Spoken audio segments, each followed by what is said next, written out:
Tenovus Scotland is a relatively small but terribly important medical research charity.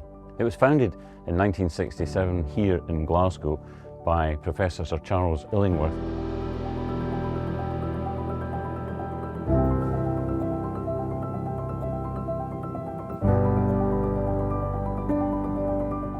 He gathered around him another 9 important luminaries from Glasgow, thus 10 of us.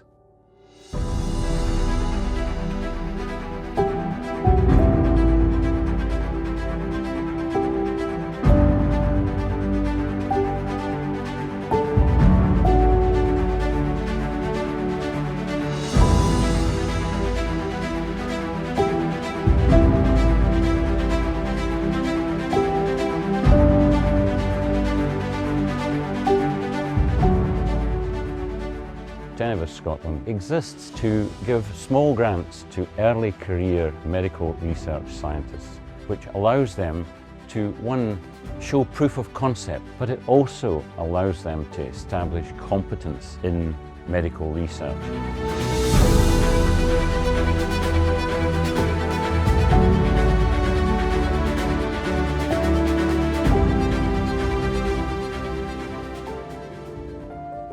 Working with Tenovus Scotland was incredibly helpful. Our initial work was to do with the diagnosis of sepsis. We demonstrated that you could diagnose sepsis by measuring biomarkers using this platform. That initial funding enabled me to put these probes into the hands of my students to buy the antibodies we needed to test out the idea and de-risk the platform. And then we were able to go forward and demonstrate that we could detect IL-6 in complex matrices like serum. Really, as a result of having the visibility through the sepsis work, we were able to port that technology across to COVID detection. Tenovus Scotland is really very proud to be able to give usually small grants, but that gives people the opportunity to show that they can do it, to test out their theories, and then they can go on to look for big grants from the big special grant authorities.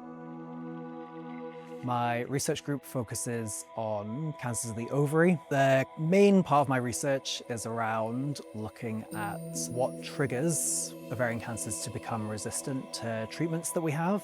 Just shortly after I'd finished my PhD, I got funding from Tenovus to look at a very unusual type of ovarian cancer called ovarian carcinosarcoma. And this is a type of ovarian cancer that almost no research had been done on before, but is actually the most lethal type. It was actually the first grant that had my name on it. When you're working as a scientist after your PhD, you're working within someone else's research group. And actually, one of the hardest kind of steps in a scientific career is to make that transition from working for someone else's research to actually having your own ideas, getting funding for your own ideas. So it was kind of the very first step for me. And since then, it's been really important for showing that I can generate my own ideas, that I can attract funding for them, that I can deliver on those ideas, and that those ideas can lead to changes in how we understand cancer.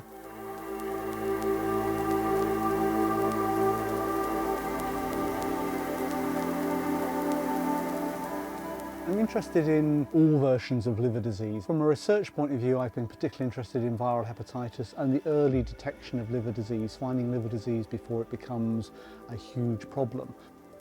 We were a small, relatively young group of researchers who were untried and untested, so in terms of the big funders, no one would trust us, but Tenovus liked our idea, liked our science, and was prepared to invest in what could be a novel and radical idea.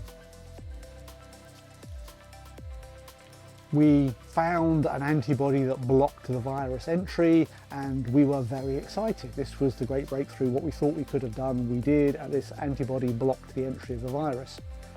We were about to announce it to the world and become very famous, but a university in America discovered a drug that acted inside the cell to block viral replication. And the drug was very easy to give. It became the backbone of hepatitis C treatment. And so our great discovery is laid on the back shelf to an extent. However, because we'd built these relationships through research with the communities that we were trying to treat, we then started to treat them with the drugs. And we then came across the concept of using treatment as prevention. So we set out based on that initial grant to deliver large-scale treatment into Tayside and to see if we could achieve treatment as prevention. As part of that, we became the first place in the world to achieve elimination of hepatitis C, hitting the World Health Organization targets for 2030 in 2020. It's likely that Scotland, using the methods that we developed in Tayside, will achieve elimination this year, if not very early next year, and England probably as well, using the same techniques. And the techniques that we pioneered here are now being used across the globe.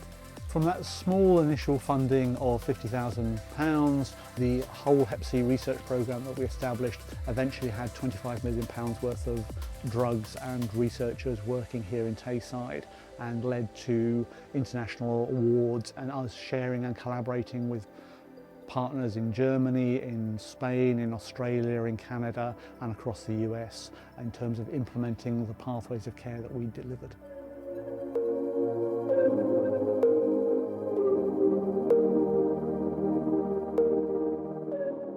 This lab is trying to do lots of beautiful things at the micro scale, and one of that is creating blood-brain barrier models based on human cells. Tenovus enabled us to build the equipment capital that we needed to take the modeling into the world of micro and make lots of tiny little individual blood-brain barrier organoids that we call them. Getting that equipment fund at the very early stage of my career was quite foundational in order to ask interesting questions, make interesting biologically relevant models. If I could have done it without Tenovus, perhaps I would, but it would have taken so long, I would have lost the momentum. And the infrastructure, once it was there, we could then ask for more funding for the things that now we could deliver on, because we have the technology, the in-house and the infrastructures. Tenovus was one that I heard about quite quickly. I have some colleagues who'd had some funding from them.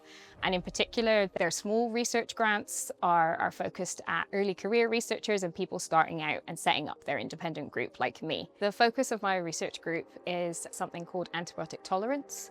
Think of this as the ignored cousin of antibiotic resistance. With tolerance, the bacteria still die in the presence of antibiotic, but they die much slower than we would expect them to. And so it leads to infections that are very persistent, they last a long time, or they keep coming back. And so we're interested in how the bacteria do this, and hopefully if we can stop them from doing that.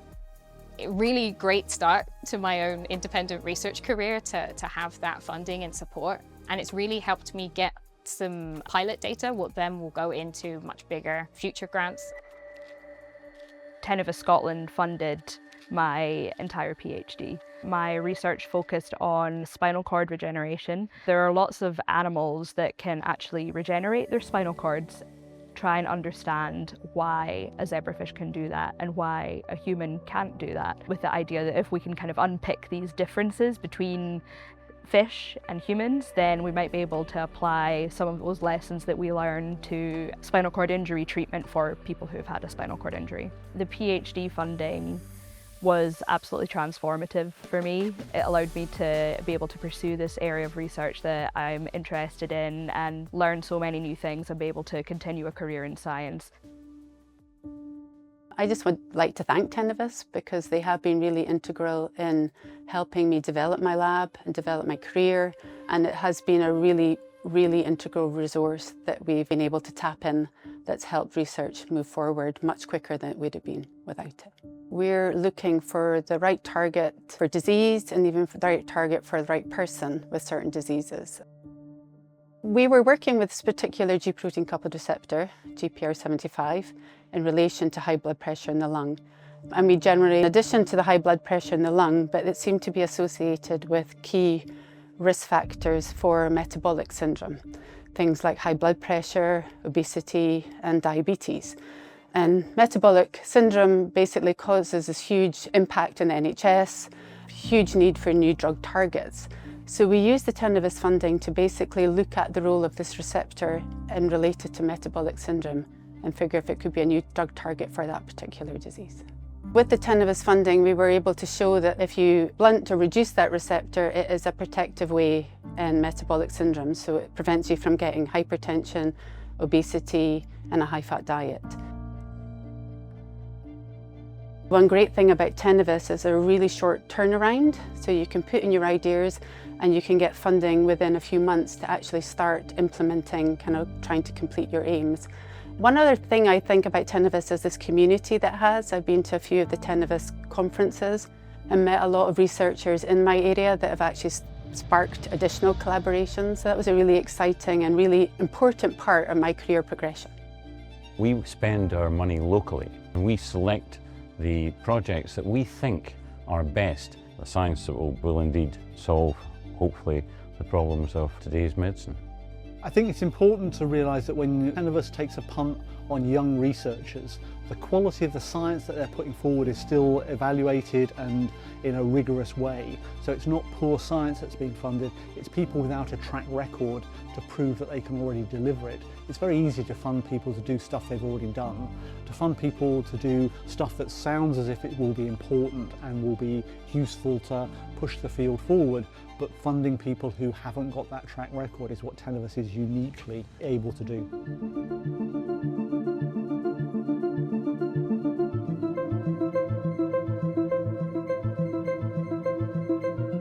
Tenovus provides mainly these kind of pilot funding projects that go to what we call early career researchers. So these are researchers that are typically working under the supervision of other scientists, and many of them are trying to kind of forge their own research path.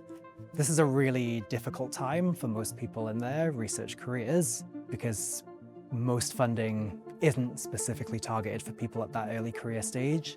So it provides a really fantastic opportunity for them to be able to develop their own ideas and produce evidence that actually they can really produce ideas, do the experiments and deliver on research. And more that's just so incredibly important for them then going for bigger funding bids down the line. So yeah, it really is supporting a very vulnerable place in scientific research. Huge thank you for the money that's really started me off with my lab, both the Small Award and the PhD studentship. I think especially getting money to support people and to support students is a really tough time to do that right now and to get that funding. So it's been an incredible start for me and I feel very, very lucky. I think that it would be amazing if there were more funding opportunities for PhD students, particularly those who do areas of medical research that are a little bit niche and a little bit different. I think that's one of the great things about Tenovus is that they fund all areas of preclinical research, and these days getting PhD funding is just getting increasingly difficult. So I think it would be amazing if there were more opportunities for PhD students to be able to do the research that they're interested in. Please donate to Tenovus Scotland. We're very, very grateful to the sponsors and the people who donate money to us. Last year we gave over £1.25 million to projects, and that's a fantastic amount of money for what is in essence a smaller charity.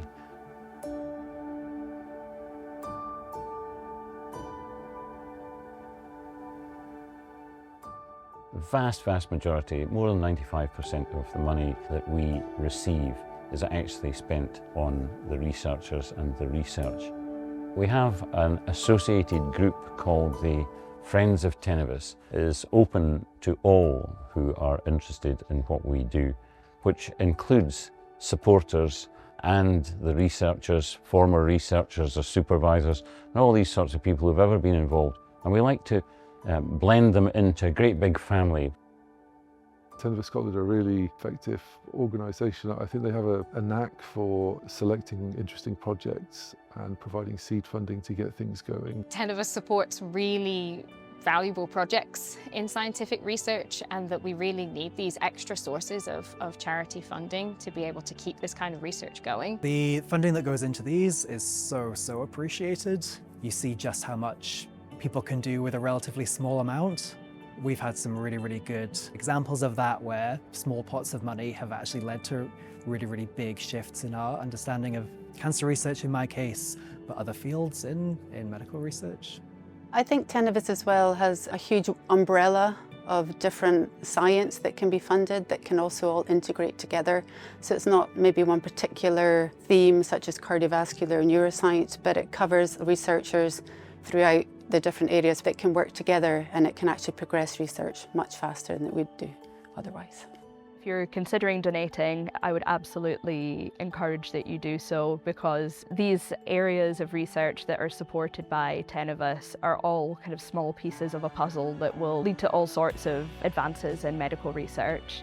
And not only that, it's also training up the scientists of the future. One of the best investment anyone can do is in science and technology, especially if it's related to human health. The more you invest in this type of research, the more your future and the future of your children and grandchildren will be secured, because we are not stopping till we find solution to all those interesting questions about physics of life and how we are doing what we are doing. Tenovus is virtually unique at offering those wild ideas a chance, giving young researchers who are going to become the giants of the future a chance to put their first foot in the water and to try their ideas and to test them out. And that uniqueness needs funding and support, and it's only through the generosity of the donors that they're going to be able to carry on doing that work and the impacts they're going to have down the line. And while their name may not always be associated with a big impact, they started the pebble rolling that allowed that big impact to happen.